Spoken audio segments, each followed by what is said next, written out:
Are we equidistant? Yeah, we are equidistant. Well, whatever. Got it. Well, because if I measure mine, it's different. I know. Okay. Today, we would like to talk a little bit about scarcity in marketing, what that means, how you can identify it, how you can use it to grow your business or maybe make some sales. And then we're going to give you some tactics. So I think of this story.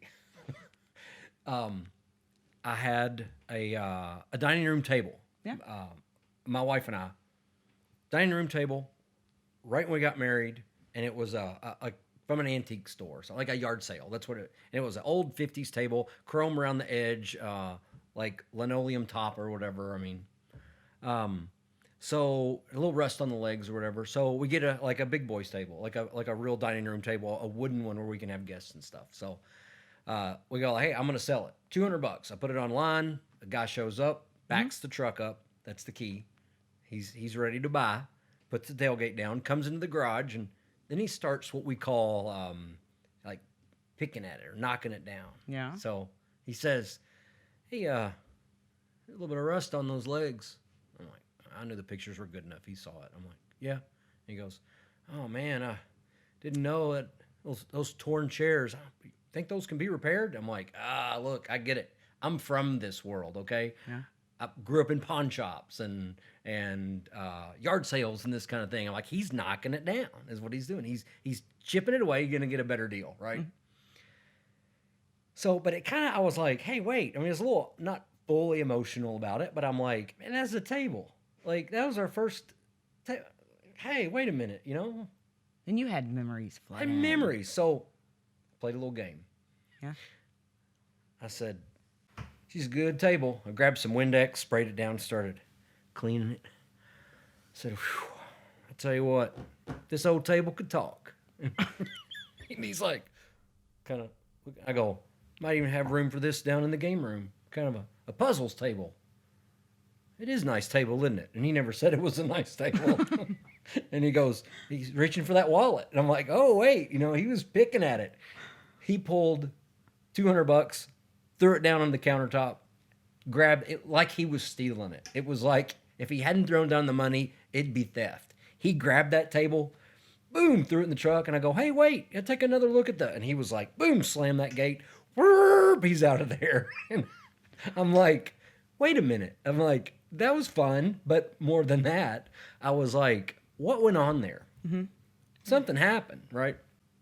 So it turns out this is a real thing. These guys at a university do this research. They take a jar of cookies. There's 10 cookies in it.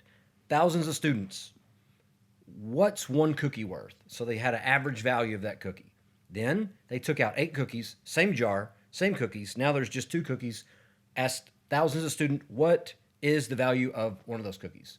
The value was way higher, okay? With only 2 cookies left. With only 2 cookies, same cookie. So that's what we're talking about when we talk about scarcity. So let's talk about why it works. Okay. Tell me about the 3 things that scarcity introduces. Well, it definitely introduces exclusivity. Okay. Now, in your example, I don't know that that's the case. Maybe it felt that way. I'm not sure. Yeah. But it also creates value, and it makes the buyer, the consumer, feel powerful. Okay. And within that space, though, that's the psyche of a buyer's journey, consumer behaviors. We all know those things are going to be changing, or they've been changing rapidly, the way that we serve up our products or services to sell. But, it's an old school thing, clearly. Yeah. That it's effective, and actually consumers like it because it gives them those 3 things. Right. So we read a thing about, like, in today's world, we're talking about old school, but in today's world, you put a little bitty clock. I think Amazon does this. I don't know if it's a little clock, but it basically says if you order now, it ships today. Like, that's a thing that Amazon plays. Mm-hmm. So in that, the scarcity is not the item. No. It's time. Right.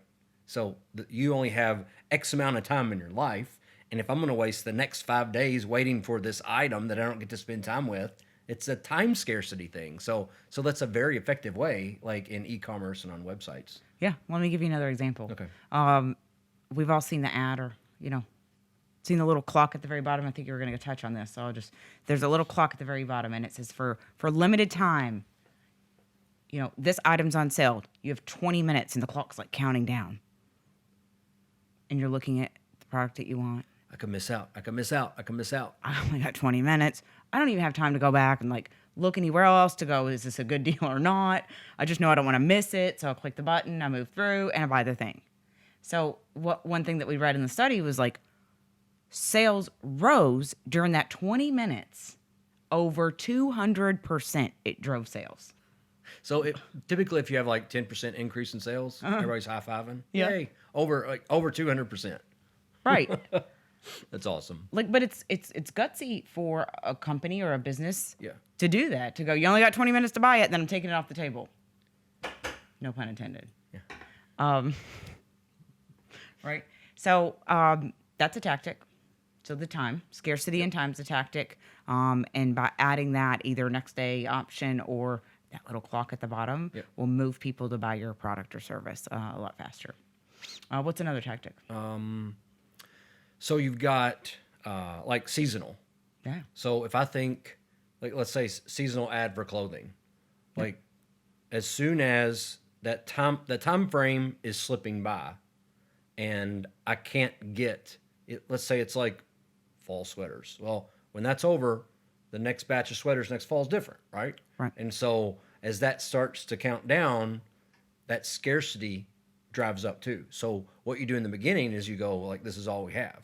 Like if you're just, and these aren't so much tricks as it is being honest about like just letting people know we have this many. Right. And anytime somebody sees 5 left, I mean that it is a proven, you call it tactic. Yep. Proven results that people go, oop, I don't want to get left out.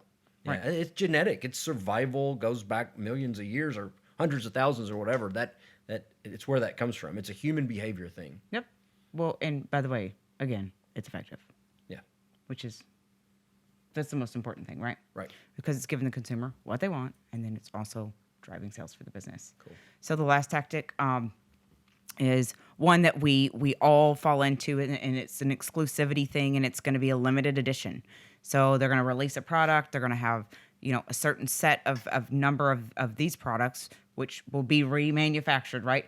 Then they put to the side limited edition, and they're only going to make 100. Yeah. Which is not many. Yep.